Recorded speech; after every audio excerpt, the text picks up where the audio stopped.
Hello, and thank you for joining us here on the Neutral Zone. I am Phil Milani, joined as always by my trusty sidekick, my partner in crime. Really, the best way to describe this person is my everything. It's at Eric Delisle.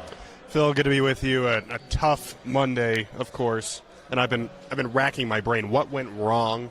That's true. What led to the Broncos' 30-13 loss to the Philadelphia Eagles? What hurt the Broncos' playoff chances? Ooh. And you know what I figured out? Hat in here. We got some hats here.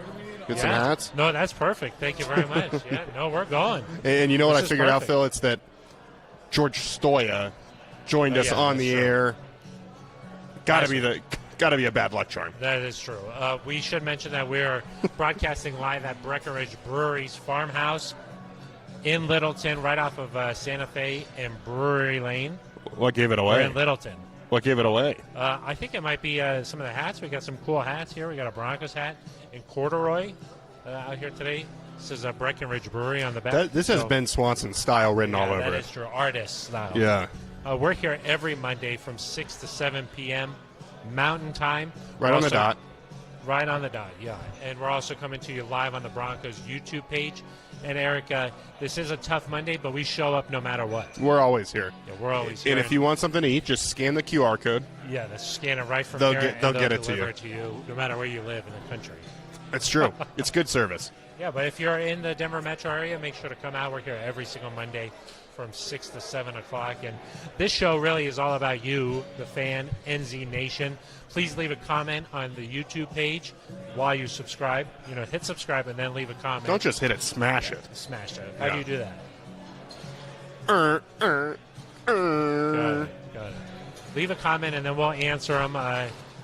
Ben Swanson is a question even sort of filtering some of the comments. And, yeah, and then Roya Burton has got us powered up here. We got the lights going. We got the whole crew. Audio going. Yeah, we got the whole crew is here. Yeah. So if you can only hear one of us, put both headphones in. If you only want to hear me, which would make a lot of sense, take the headphone with Phil out. What? What'd you say? Yeah, I think you want to hear me. Especially John Jornot, our friend on exactly. Nation. He's upset. A lot of people are upset. Yeah. We got a lot to get into here. We'll obviously talk about the fumble, the 14-point swing. The Broncos driving could have tied the game at that moment. Melvin Gordon fumbles on 4th and 1. Darius Slay picks it up, and then a lot of stuff happened. Is the blame deserved? That's one of the things we'll talk about. With the blame on who? On Teddy Bridgewater. Ooh. Interesting how Melvin Gordon fumbled, but more of the blame is on Teddy Bridgewater. It's interesting. It is interesting. We'll, of course, talk about that play. Teddy Bridgewater met the media earlier today. He talked about it. And great move. I love that move. You like the move, huh? Yeah, I like that. We can get into why that's good, but Okay. We'll get into that a little bit, too. So, and then we'll talk about the loss, Eric, because really if the Broncos go out and take care of business against a 3-6 Philadelphia Eagles team, you know what we're talking about tonight? Playoffs. We're talking about the Broncos being tied for the lead in the AFC West. We're booking our flights to Los Angeles for the Super Bowl. Yeah. And we're fired up. This is a different podcast. A completely different podcast, especially going into the bye week. We would be riding on that wave for 2 weeks. Yeah. We'd be drinking a lot more of these Breckenridge Brewery. Yeah, what do we got here tonight? I think it's a juicy IPA, yeah. I think so. That's sort of our go-to, Eric. This, because of the loss, this one was fermented with your tears, I think. Yeah. My tears actually helped the Broncos win, but the problem is I never cry. Yeah, that's a problem. Sounds like toxic masculinity, Phil. That's an old Texas Walker Ranger joke. Oh. Anyway, we already got a comment from our friend Brandon in Iowa. Brandon Walker, thank you very much. He says, good evening, fellas. What did you like from Shula, the OC? Of course, Shula was calling the plays yesterday. Pat Shurmur out on the COVID list. What did you like from what you saw yesterday from him? I appreciate the positivity, yeah. Brandon. Brandon always brings some positivity. You know what I thought was interesting? This is a little unrelated, but Vic Fangio said, I've got to call the defense better, and he said Pat and Mike have to call the offense better. In my mind, that's interesting because you would think when Pat Shurmur comes back, he just calls the offense. Yeah. I think after the game, though, he's saying Mike. No, but he said that today. That was Well, a little interesting. I don't know. That's following the game. Maybe something to keep an eye on. Anyway, I wouldn't read into that. The best thing he did, I thought, was after the Broncos go behind 10-0, he sticks to the running game. Yeah. And the Broncos' run game was effective. There became a point where, and really it wasn't until after the fumble return for a touchdown when the Broncos go down 14 to start the fourth quarter, you kind of had to abandon the run game at that point, I thought, just because of the time. You need to score quickly. But up until that point, the Broncos ran the ball well. He stayed with it, continued to call running plays.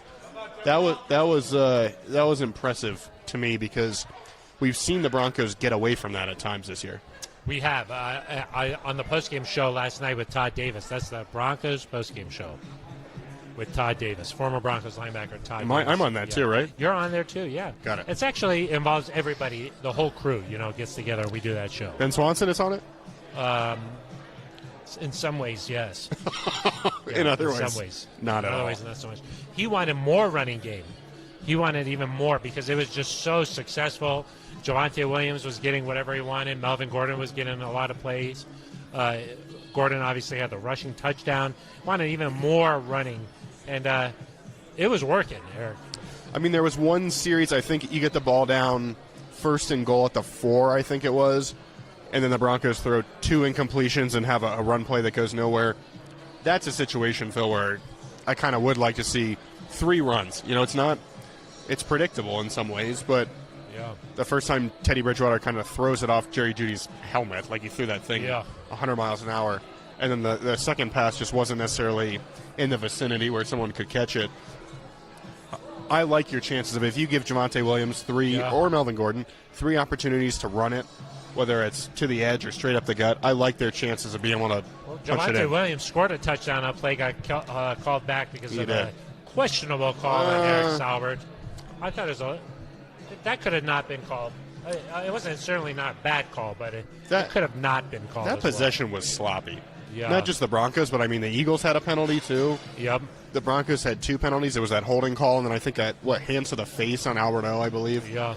The Broncos could not get out of their own way, and you could have been some opportunities there. I mean, they had 3 red zone trips in the third quarter. You could have sat there and been talking about, hey, the Broncos are up 24-20 going into the fourth, and instead it was what it was. Yeah, especially when the defense was playing really strong at that point. Justin Simmons had the interception, so could have.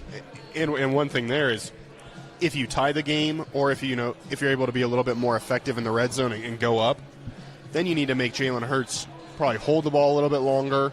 Yes. Look, eliminate some of that read option shotgun run game.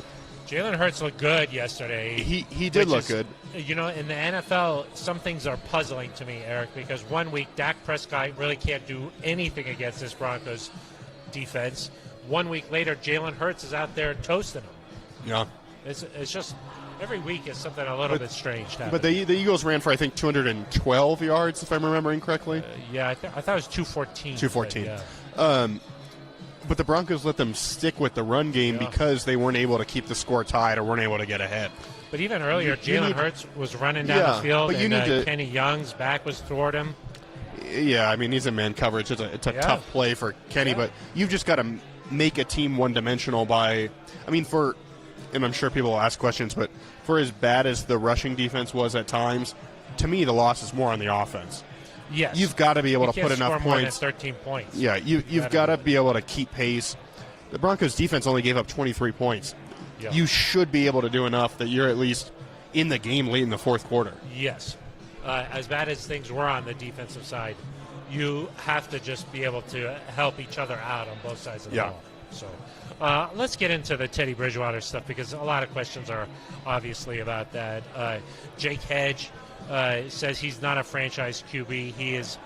He says he's replaceable. So, that's one comment there.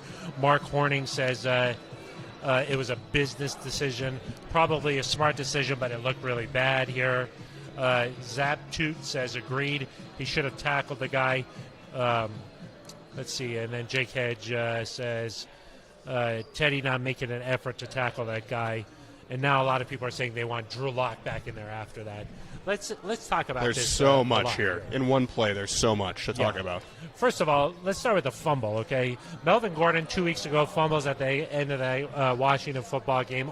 That could have hurt the Broncos. Yeah. They survived that. A couple weeks later, late in the game there, it was the final play of the third quarter, coughs it up again. This is a problem. Yeah, and it was a problem last year. I mean, he fumbled against the Titans in Week 1. Ended up being a critical play in the game. He fumbled against the Dolphins, if you remember, that gave them a chance. They got all the way down where they were able to throw a final pass in the end zone. I think there was another one at some point against the Chiefs at home where it kind of ended any chance the Broncos had. I mean, it's been an issue for him, and he corrected it through the first 7 games. He did not have a fumble until the Washington game. Of course, has the bad one there after Javonte Williams fumbles 2 plays earlier. And he says, I got to keep 2 hands on the ball. It does not make sense to me why in this situation you don't have 2 hands on the ball. And he said it afterward again, I got to have 2 hands on the ball in that situation. I don't know if that's somebody not reminding him before he goes on the field, him being a little too confident in his ability to make plays, or what it is, but you just said it 2 weeks ago. You got to know here, I've got to do this, because all this conversation about Teddy, the 2-touchdown lead, the Broncos losing, all that probably goes away if you just hold on to the football. Yeah, I think it's important when talking about that play. Let's start there. Eric, another question. Melvin Gordon's been having a sensational season, and he's really good in those short yardage situations. But what about some thought to is putting Javonte Williams in there, 4th and 1. Javonte's so hard to bring down, sort of that hammer type of running back. Why not have him in the game on that play? Yeah, I mean, I do think overall at this point in their career, I like Melvin's vision a little bit better, his ability to make something out of nothing. I agree. We've seen Javonte get taken down in the backfield a good number of times. I like how Melvin can kind of find those lanes, and so if you miss an initial block, it's not just over. Yeah. Javonte, of course, is more likely to break tackles and kind of pick up extra yards than Melvin Gordon. I think that's clear at this point, but when you need 1 yard, and let's be fair, Javonte Williams has had a couple of fumble problems too this year. Yeah. And so I can understand wanting to go with a veteran guy like Melvin Gordon, who played well in the game. Yeah. He had a good game. But I do understand both sides of it, of saying, hey, especially the investment you made. You traded up to get Javonte Williams. He's clearly, in my mind at least, the running back of the future. This is a situation where you want this guy to have the ball and to have a chance to make a play. And with how well he played, I think he earned that chance, but they went with Melvin, and it's probably because of his experience. Yeah, and I agree with you. We talked about it last Thursday on the show where, in short yardage situations like that, it's not so much just being a powerful guy to just ram in there. It's about finding that little crack to just get in. You did say that, yeah. Okay, so then he fumbles, okay. The ball is down. Darius Slay picks it up, but he doesn't, scoop it up and just take off. He kind of bobbles the ball a little bit, and he kind of changes directions a couple of times. Even I'm watching the game with Todd, and Todd's just sometimes his defensive instincts take over, and he just said, get down, as if Slay should just secure the ball and go down, okay? But instead, Slay has time to pick the ball up, recover it, gather his senses, and then take off. And in my mind, he could have been taken down right then. Yeah, I mean, you look at some of the photographs, some of the video. Noah Fant had a hand on the football. Alberto has a chance. Eric Saubert has kind of a diving attempt at Slay. If you rush him there before he has a chance to kind of settle in, I think you probably have a chance to bring him down. But it's almost like sometimes these punt return touchdowns, when the ball hits the ground instead of a clean catch, it just kind of disrupts the timing and everybody gets out of their lanes. And I know it's a different situation, but I think the fact that he kind of ran around back there a little bit. Yeah. If he had just taken off for the sideline, I think everyone would have kind of flowed that way. Whereas when he got there, some guys kind of went to the left to stop him. Tim Patrick was over there. Some guys went to the right. Some guys are still trying to push up the middle. It just kind of took some guys out of the play. But you're right. Yeah. Guys almost stopped. Yeah. It seemed like they didn't know Was he down? Yeah, was he down, or like was it? Are they going to review this? You know what? Exactly. It was if there had been instant effort right after the fumble, right off the bat, I don't think it ever gets to the point where Teddy Bridgewater is in that position. Rarely does a defensive player get a chance to like sort of bobble the ball and juggle it around and then get it and then take off. Well, he did say in the postgame, he said they had a lot of fat guys out there. The Broncos did? Yeah, because they were in 13 personnel, 3 tight ends, That's true. A lot of offensive linemen. He said, I saw they had a lot of fat guys out there. I knew I was going to score. I That's like mean. That confidence That's from a cornerback. Yeah. That's a true cornerback soundbite right there. Okay, and then obviously the big thing is Teddy Bridgewater caught on camera there, not really making the full effort to make the tackle. He met the media today. He said that he was singled out during a meeting. He said it was one of the hardest plays that he's had to relive in a meeting situation of his career. And he says that next time he'll make sure to give 100% effort. Eric, what did you sort of think about the whole situation? Yeah, I mean, it looks bad, and you'd like Teddy to make that play. It's hard to – I don't know that he deserves all the blame that's on him because I agree. There were a lot of other guys. The only guy that when I watched the film back – and we haven't seen all 22 yet, so it's hard to be positive, but Tim Patrick is the only guy that's really really trying as hard as he can. He goes to set the edge on the left, then he's sprinting 80 yards downfield. Guys are pulling up at the 40, and Tim Patrick's still running. He's the only guy that in my mind that I could see gave everything he had, and so it's hard for me to be like, it's all Teddy's fault. And quarterbacks rarely make an open field tackle like that. I mean, we've seen Brandon McManus make an open field tackle on a kickoff, but a little bit open different. Field, do you think? Would you call that open field against? Well, I was going to say, Eric, when you're the quarterback, you don't normally see a quarterback coming up and making a tackle like that. The key is to not get caught on tape like that. Yeah. That's the problem, is that Teddy's, like, it's almost like his instincts did take over for a second there, and then before making the play, he thought again. Well, I mean, let's think about who was on the field, right? You've got 5 offensive linemen. Yeah. Then you've got, and so in my mind, I'm like, those guys probably aren't catching him unless it's right at the line of scrimmage. Yeah. So who else? That's 5 guys. Then you've got Albert O, Noah Fant, Eric Saubert. Those get you to 8. I think all 3 of those guys have a chance to tackle him.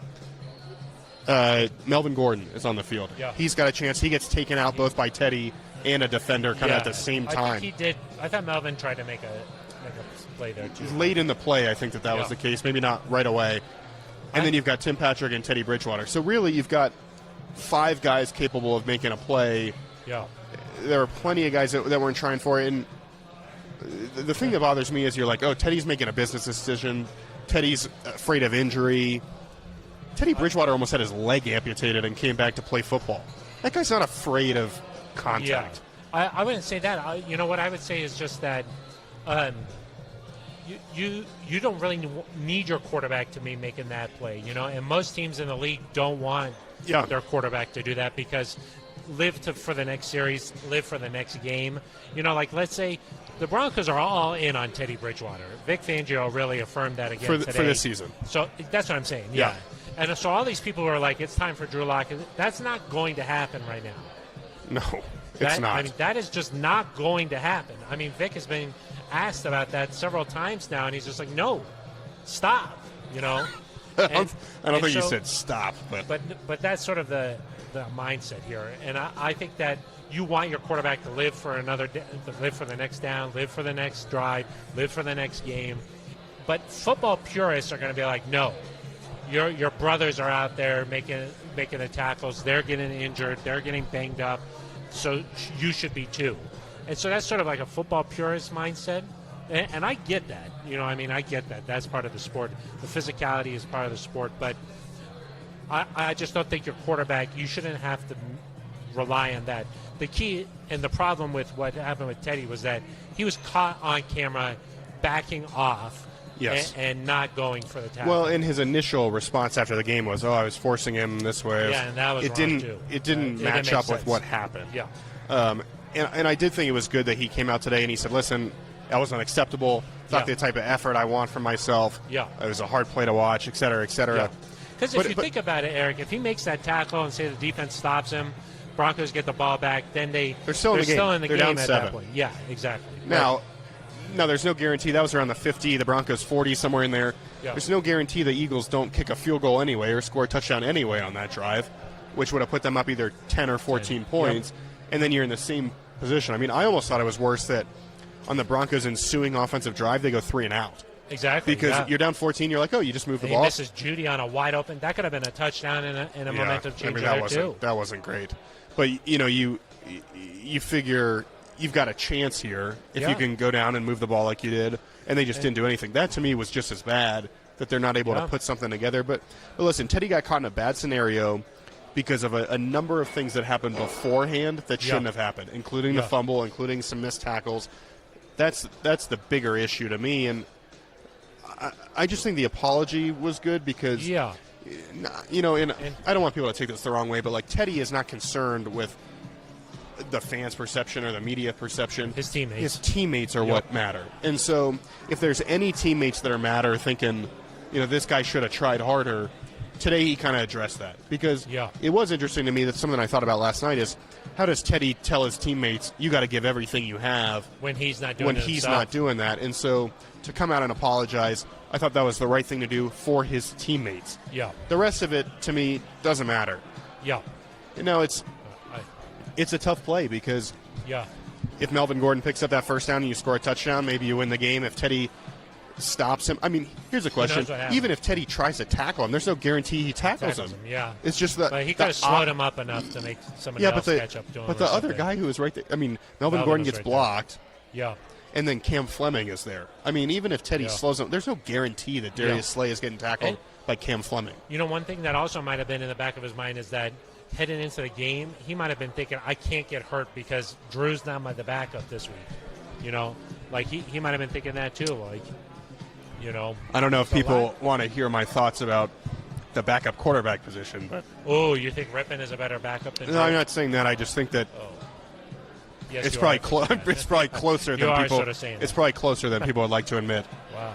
Yeah. Well, I mean, Brett has been in that role for a while now. So he's he knows what it takes. Brett didn't play great against the Jets in the second half, but last year he played pretty well in the first half. Oh yeah, they won. He won a game on the road. That's true. Yeah. Brett Rippon is not a bad football player. Yeah. But so I mean, there's all these levels, right? There's Melvin Gordon fumbling it and not getting, I don't know if you want to call it blame, but not kind of escaping some of that attention. There's people not playing with the effort you need. There's Teddy Bridgewater making that decision. There's what happens if, Phil, have you seen Friday Night Lights, the television show? I have. Oh, I've seen some of it. I haven't seen all of it. Okay. I know it's a really good show. For those of you who have seen it, the first episode of the entire show, spoiler, Jason Street, the quarterback who's going to go play in college, he throws a pick. He tries to make the tackle. He ends up paralyzed. Oh. Now, that's obviously a little bit of a dramatization. Wow. Okay, yeah.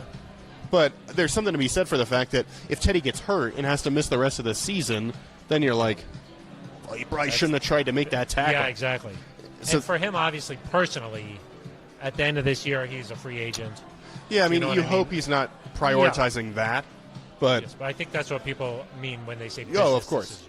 So that's an element of, could he have made the tackle? And I think the overarching thing is just, if that happens and the Broncos win the offense. If the Broncos win the game, it's kind of forgotten, I think, or glossed over. Yeah. That hurts because the Broncos blew this game. Yeah. That they, it wasn't one of those games where you're like, oh, it's a toss-up or it's the Ravens are here. This was a game they should have won, and the fact that they didn't win it. You look at the schedule the rest of the way. You looked at the schedule before the year, and you circled a few games as like Broncos have to win this one. Yeah. The Eagles game was one of those games. And, Phil, you probably can afford to lose 2 more games the entire rest of the year if you want to make the playoffs. So you're saying 10 maybe is going to get in? 10 would get you in, I think. You think so? Okay. As a wild card team, I mean, if the division continues to play at this level, maybe even wins you the division. But I wouldn't count on it. No. But 9 wins based on where the Patriots are, where some other teams in your division are.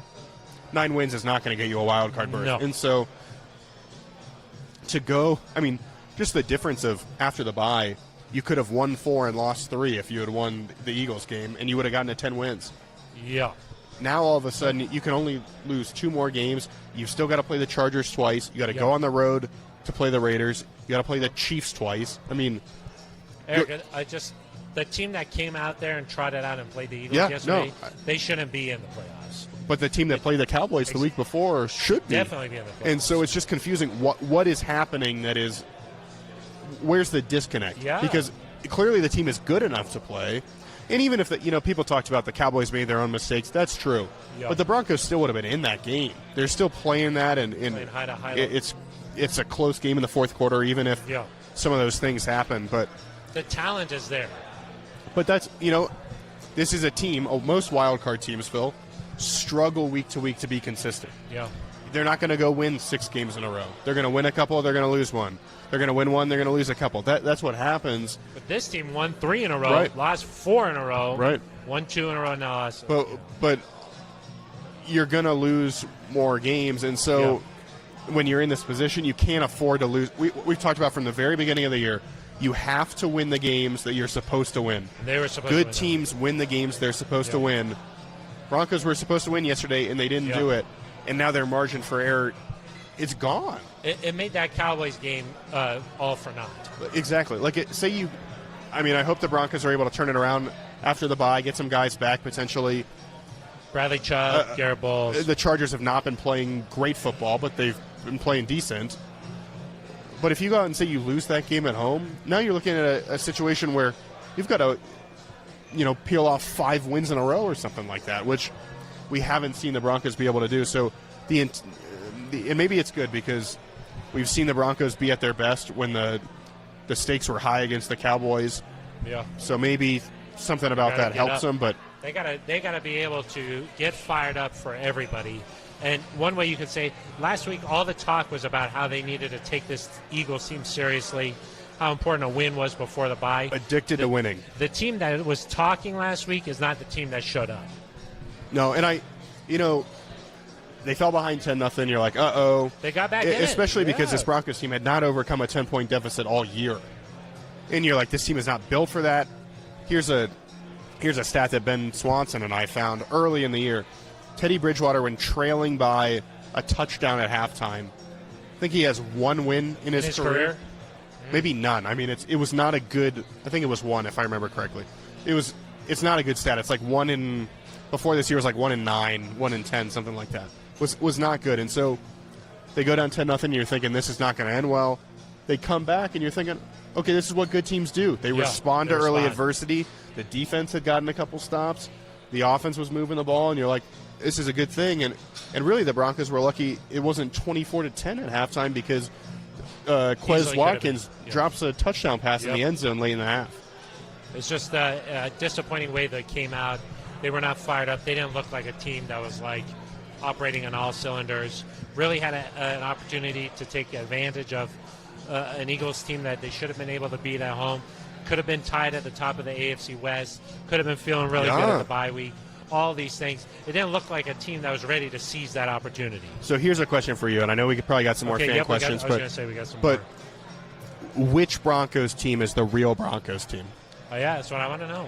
That's what everybody wants to know. I think that the team that like they're good, the team that beat the Jets is probably like they're like okay on offense, pretty good on defense, and if everything's clicking, they can win. But like if it's not going well, they're not going to win that many games. That's what I think. I mean, I think the Cowboys they were outperforming where they're going to be peak. That was their peak on a week-to-week basis, which is fine. You hope you can reach it a little bit more consistently. Yep. I think what we saw yesterday at times was probably about as low as it can get. The Raiders game, game. Yeah. They're somewhere in between. They're somewhere in the middle there. But the issue is that good football teams find a way to be consistent, and they find a way to get better as the year goes on. Yes, there's no consistency. And it looked like for the last couple of weeks they were improving. The Washington win wasn't pretty, but then you say, well, Washington just beat Tampa Bay, so it looks a little bit better. Yeah. But you're right. The consistency isn't there, and the ability to slowly build. Yeah. And look, there's 7 games left. They're not out of it. No. But it just it is interesting because the last few years, Phil, this team has been like 2-5 or 3-6 or whatever. The record is several games better, so they're clearly a better football team. Yeah.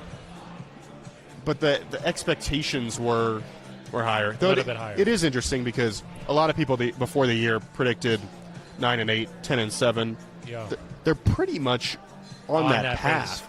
It just feels it hurts in the NFL every time you lose. And when you go 9-8 or you go 10-7, it means you lose a lot.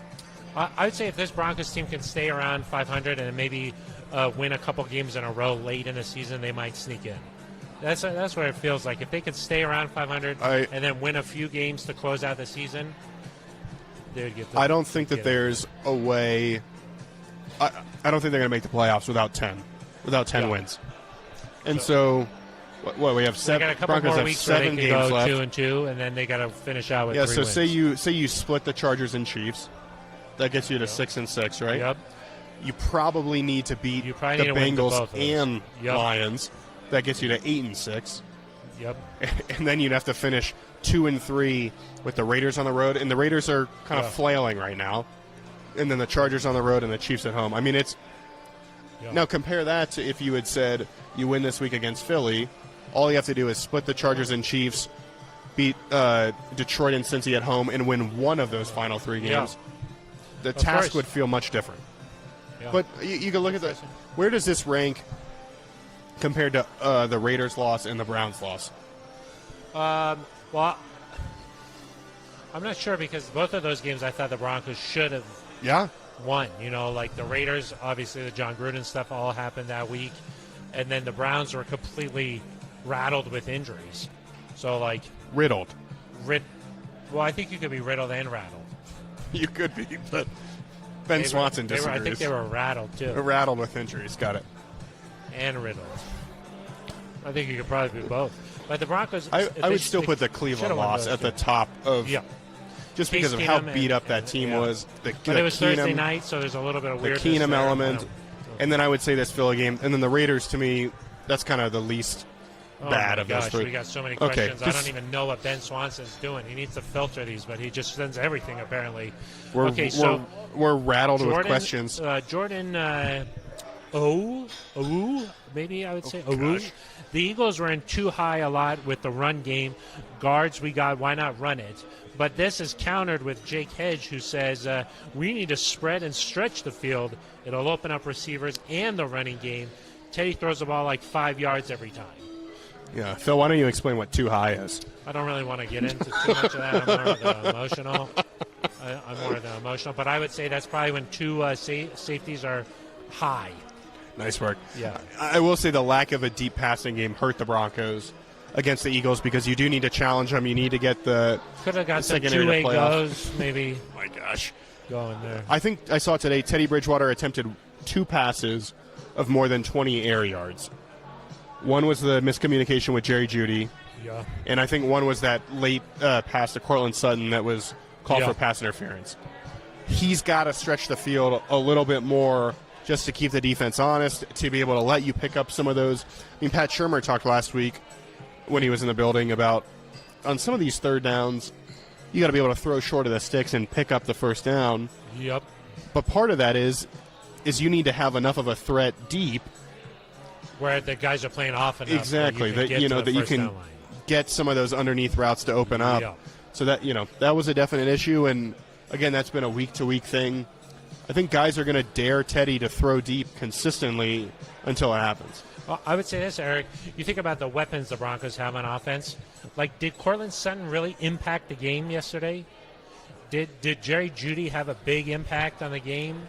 I mean, these guys, for whatever reason, just like aren't having the impact that they should. Jerry Jeudy is just as good of a player as Devontae Smith. That's the type of impact he should be having on a weekly basis. And I don't know why. Why? Jerry in particular has had a hard time finding the end zone. Yeah.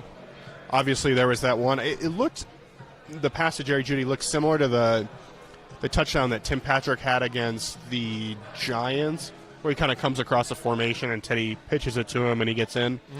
It didn't work out in this case, but you got to find a way to get Jerry Jeudy into the end zone, at least make him a threat in the red zone. The 1 of 5 in red zone opportunities scoring a touchdown. I think 1 of 3 in goal-to-goal situations. They got to be better. We are coming to you live from Breckenridge Brewery's farmhouse.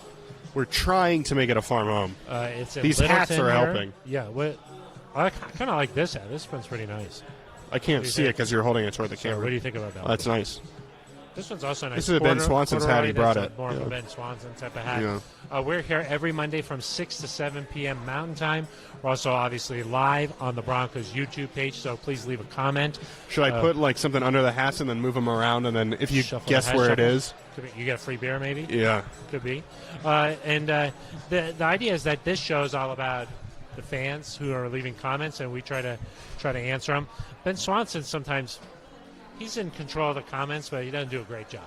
Let's just say that. Here's from Rodney Garcia. I'd say Ben Swanson's effort at times unacceptable. Yeah.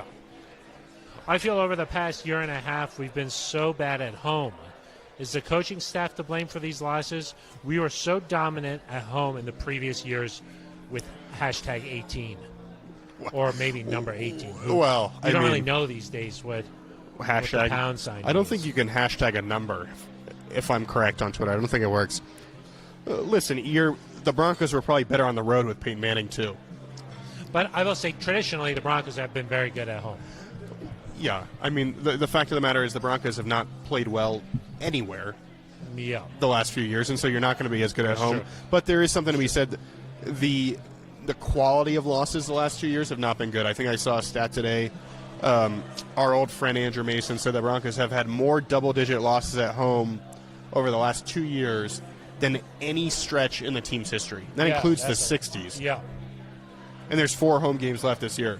Yeah. So it's clearly reached a point where it's not good. I don't know if that's the caliber of opponents or what, but it does seem like the Broncos on the road have been a little bit better of getting up for these games, being ready early. I don't know what it is. You would think that you're like, and maybe they're relaxing too much, because in your head you're like, oh, we're coming home. We got the Eagles. Like, this should be a game we should win. Maybe there's not the sense of urgency that there needs to be. The crowd was back. I mean, there are a lot of Eagles fans. Oh, really? At the end of the game, the entire south, east or west corner. That would be the east corner where they're lot of Eagles fans. Yeah. Whole section was packed. Ping Pong Ding Dong says... oh, my God. You can't say that on the air. I don't know what that... I don't know what that's what Ben Swanson is doing. Thoughts on the rest of the division? How about the Sunday night football game last night? The Chiefs still the fave? What do you think? Yeah, I call you Ping Pong Ding Dong sometimes. I don't really know what that means. The Chiefs, I think, have to be the favorite just because the Chargers have lost 3 of 4. They're struggling a little bit. The offense hasn't quite been as potent as you would like. The Chiefs still have Patrick Mahomes. The Raiders are fading. I mean, they've dealt with all sorts of stuff this year that I thought would be too hard for a team to overcome, and it's finally looking like they've reached that point. Because the Chiefs blew them out. Yeah, that was not a close game on Sunday night. My confidence about going to Kansas City in a few weeks is much lower than it was before last night's game. Oh, so you think Patrick Mahomes is fixed? He was broken. Now he's fixed. Is that what you're saying? Potentially. Travis Kelce looks fixed. He threw a left-handed pass last night. Did he? Yeah. Yeah. Not many people. Until proven otherwise, the Chiefs are division favorites, even when they were down. I think so. Yeah. I agree with that. John Havlicek. That's terrifying, right? I didn't know that you were a fan of the neutral zone. Thank you. Didn't know you were alive. Wow, I'm honored. All right. Continue. Everything went wrong on defense. They didn't stop the run. They blocked. I don't know. Ben Swanson. I don't know what he's doing. Pass blocked, field goal, fumble that went in for the touchdown. I'm not sure, but I think he said that the defense is bad. Ben Swanson is not. Oh my gosh. You know what the thing is? He just puts a bunch of words on a screen, and then thinks that it's just like easy to just. That was a bunch of gobbledygook. Maybe we go to the next one. Says the defense. Sorry, John Havlicek. Yeah. Boston appreciates you. He's doing. Why is a guy on the left wearing a Masters jacket? Wrong sport. You don't own any Broncos Who's gear? that from? This is from Ping Pong Ding Dong. This Ping Pong Ding Dong guy. He's trouble. He is trouble. What's up with the Masters? Eric's got sort of a country club look, Oh, yeah. I think that's what it is. Trying to bring some good vibes into the podcast. George Stoya, no guest this week. Disappointing. Loved last week's guest. Yeah. That guest, I think, 0-1 in terms of previewing opponents. You know what happens is what happened is the brewery ran out of chips. Yeah, no chips left. So we had to call Stoya and say, hey, just so you know, there's no chips this week. He said, I'm out. And YouTube said they were going to pull down our next video if someone was just stuffing their face during the podcast. That's not very. I wouldn't say he's stuffing his face, but he enjoyed the chips. He did enjoy the chips. He says, do you think the Broncos prefer winning over losing? George Stoya said that? Sorry, yeah. Oh, my gosh. Which do they That's why prefer, he's one of the best in the biz. I think he asked Vic Fangio that today. Yeah. Did he? I don't know. Did he? Yeah. I'm not sure. Okay. George, thanks for watching, even though that Thanks, was the George. second episode you've ever watched. This one. Yeah. I mean, it doubled up. Andrew Nunn says, I say we lost our chance at playoffs. Play lock, he succeeds. Again, Ben Swanson not really filtering these. So he succeeds. What do you think? Why do you Who think so many succeeds? Drew Lock? Oh. Why do you think so many people want Drew to come in? Yeah. I don't know. Mark, I like. Big J says the team that lost to the Eagles is the real team. Injured and inconsistent. Ooh. Well, here's my take. I don't think any of the injuries had that big of a role. The O-line played pretty well. O-line played pretty well. I mean, there were a couple. The penalties were not on the O-line. Yeah. They were on tight ends, so that wasn't an issue. Yeah. The linebacking core was obviously beat up, but I mean, Justin Cernat he's an upgrade from Curtis Robinson, but I don't know if he's not Josie Jewell in the run game.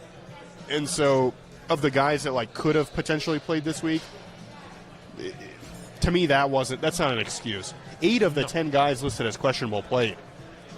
I know they are. Tim Patrick played, Malik Reed played, Pat Surtain played, and I will give. They got to game day. Pat Surtain. That's about as good a defense as you can possibly play on the long on the touchdown. Devontae Smith touchdown. I mean, he just missed the ball when he went in to swipe it out. He almost hit the ball into his arms. Yeah. He almost helped him make the catch. So it was just he put his right arm. I mean, it was good defense. But he just missed it was good yeah. defense.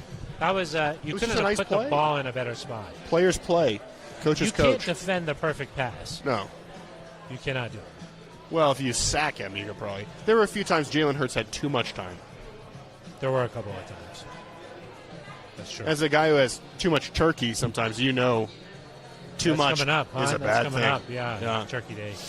That's coming up. Mark Horning says O-line inconsistent play is not helping our QB play.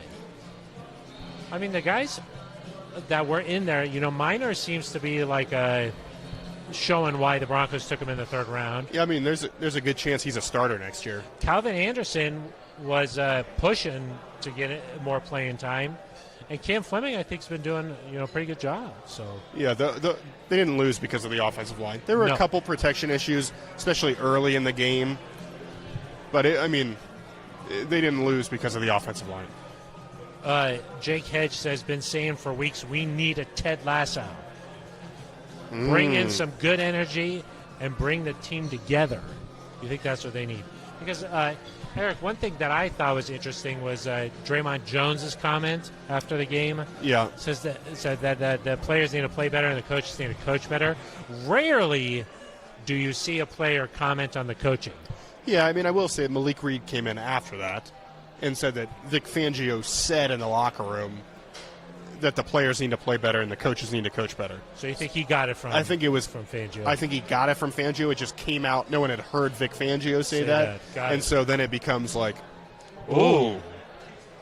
Yeah. As an R, when he says something like ooh. that, ooh, yeah, everybody's ears get a little. Well, I mean, I think you're at the point in the year where these losses, it's hard to just brush them off anymore. Guys get frustrated. Yeah. What do you think about this? The last several years obviously haven't gone well. When the Broncos find themselves in games like that against the Eagles, do you think there's a problem with them saying, here we go again? Yeah. I mean, how could you not? The problem is that they came back from the 10-point deficit early on, but then they let it go again. Yeah, I didn't think that it was and even after they go down 14 after the fumble, I mean, it's a big play, big momentum shift. If they had been able to move down the field and score on that drive, they did not do that. No, they did not. But if they'd been able to, the game, you know how we talked about earlier the Cowboys game after those fourth downs, it was over. You're right. The game was over. The fumble, it was over. Yeah, that was it. The fourth quarter did not matter yesterday. The defense didn't get off the field because the Eagles just dominated the running game in the fourth quarter there. Well, and especially once you had that field goal, it's like now you don't even. When it's a two-possession game, you always still have some sort of hope that we score, something crazy happens, we get a quick stop or whatever. When it becomes a 17-point deficit, it was done. That's true. I normally stay up in the press box, Phil, till the very end because I got to file my story. I got to be ready to go. Yeah, you're focused on the 5 minutes left. I was like, I'll head down to the field and just watch from here because it's already done. There was no chance. Ping pong ding dong. This guy is. He's back in here. No more ping pong. No more PPDD. Is that what? Do you know Ping Pong Ding Dong? I wouldn't know anyone with that name. Huh. Why didn't you guys put on those Breck hats? Afraid of messing up the hair? Yeah. That's. Yes. Why else would we know? Yes. My hair is sponsored. Did you know? Here, maybe I'll hold it up to the camera, but it's about all we can do. Those are pretty fancy haircuts. Thank you we very expense much. those. They are quite proud of those haircuts if you've watched them for any amount of time. Mark Corning, thank you very much. Thanks, Mark. I think that's supposed to be a compliment. Yes, that is a compliment. Ping Pong Ding Dong, these guys look like they use a lot of hair product to keep the volume. No, I don't need any volume help. That thing is lush. That's all natural. Luscious. Yeah. I need a little bit of product. How often are you shampooing these days? Because the weather's changing, It's a little bit drier. Every day. You shampoo every day. Yeah. It's a mistake. Yeah. You only shower every 3 days. That's true, yeah. Rodney Garcia, do you guys think the Broncos will beat the Chiefs once this year? It's been too long since the last time we've beaten them. If you asked me on Saturday, I would have said yes. Yeah. I just don't.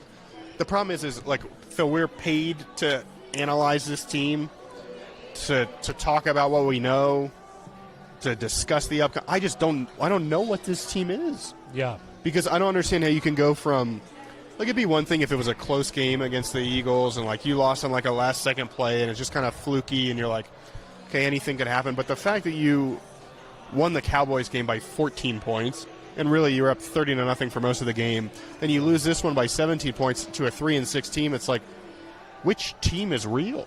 And I don't know. Yeah. So if the team that looks anything like the team that played the Cowboys, yes, of course they can beat the Chiefs. And I would actually say right now, based on how they played, maybe it's more likely they win in Arrowhead than in Denver. Yeah, they've been much better on the road, and maybe that's something, just like being in enemy territory, the focus is a little bit sharper. Maybe it's us versus the world mentality. There's just a little bit of an edge that maybe gives this Broncos team. I'm not sure. But there cannot be, say you somehow go out and you beat the Chargers and you play a close game against the Chiefs, maybe even win. I mean, I'm not even going to feel comfortable going into the Detroit game that it's a guaranteed win. They got to, every game now, they have to have the mentality that if we lose this, it could be all over for the year. Who do you think on the team sets that tone, Eric? Who do you think is the one who, because I would have said Teddy, but, I'm not sure exactly. Yeah, it'll be interesting to see how that plays. Yeah. I mean, Justin Simmons has to be one of those guys. And I thought his message was good yesterday because he said after that touchdown, there was kind of a sense that they're going to win. And he was like, that's a loser's mentality. He said that, a loser's mentality. He wasn't calling his teammates losers per se, but that's about as close as you can get to saying that without saying it. And so that stuck out to me. You just said when you hear that as an R, you're like, ooh. I was ooh, a loser's mentality. You don't hear that. They've got to avoid that, and they've got to play to the whistle. I think a guy like Justin Simmons can set the tone. Cortland Sutton has to be a guy that sets the tone like that. It's hard, though, when a guy like Cortland Sutton hasn't been as involved as much recently because typically, Justin Simmons can say, I picked off a pass. I picked off 2 passes against Washington. Yeah. I've been making plays come on, let's go. Cortland Sutton has not had the targets necessarily that he needs to be that guy. And they said it on the broadcast yesterday. They said, with a guy like Sutton, such a talented deep play threat, you've got to take a couple of shots at him. You get a PI, you get a big catch. You've just got to try and stretch the field a little bit with this threat. Yeah. Well, and it's almost like early in the year, I think against the Ravens, the Jets, they took those shots a lot, and especially against the Ravens, it didn't work. They weren't able to stay on the field. But it's almost like at times they're so concerned with being able to get into third and manageables that they don't want to take the chance on a deep shot, because if you don't get it, then you're in 2nd and 10 or you're in 3rd and 8. Yeah. And so you still got to be willing to take those. You talk about commitment to the running game. There's also got to be a commitment to taking some of these shots. Yeah, especially when you have the guys the Broncos have. Yes. Jerry Jeudy needs to be more involved. Noah Fan needs to be more involved. These guys need to have impacts on the game. Noah made a couple of nice plays yesterday. Like I've said this a lot of times, but like when you face the Chiefs, Kelsey is going to have an impact on the game. Yep. Like no matter what, he's going to be a problem. Sometimes I say he a problem. Oh, yeah? I think you want Jeudy to be a problem. You want Sutton to be a problem. You want these guys to be for the other team. For the other team, yeah, of course. A couple more questions to get to here. Zaptoot, I love these guys. Completely nuts. Not a question, but I like it. Zaptoot, inconsistent play is a sign of a young/injured team. Well, the young thing, they talked about that before the season. They said they don't want to be called young anymore. They don't want to be called young anymore. And, the injury thing to me, too, Phil, that can't be an excuse. Well, and it's just not as true this year. Yeah. Like, Josie Jewell and Alexander Johnson went out. That hurts. Yeah. Bradley Chubb has missed a lot of time. That hurts. Yeah. But, like, your starting quarterback is healthy. Yeah. Both of your running – I mean, I'm not going to name everybody that's healthy because that's bad karma. I'm knocking on a lot of wood. But the Broncos, like, there are teams around the NFL that are far more beat up than the Broncos. Yeah. And last year in particular, the Broncos were missing a lot more guys than they are this year. That cannot be – I don't look at this season and think they're losing because of injuries. They've had injuries, but they're not losing because of injuries. No. I think that Bradley Chubb will be a welcomed addition, though, to that defense. Of course, but, like, every team loses a starter. A few guys. Every team loses a really good role player. That's just what happens in the NFL. Yeah. The Rams just lost Robert Woods, who has a really cool nickname, Bobby Trees. Bobby Trees. That's a cool nickname. And trees don't grow in the shade. That's true. Your old friend Paxton said that. Okay, a couple of other questions here. Jake Hedge, we have one of the best receiving cores in the league. Our offense is not bad. No, there's a lot of talent. A lot of talent. Just got to figure out how to use it more consistently. Mark Horning, in fairness to Vic, he's never been able to field his defense with the players he's envisioned. Last year, losing all of the CBs, I believe that's cornerbacks. Correct. This year, all the linebackers and consistent injuries to Miller and Chubb. I mean, that's just, again, it's true. And Vic said earlier this year, and I do think about the fact that we never got Vaughn and we never got Bradley on the field together.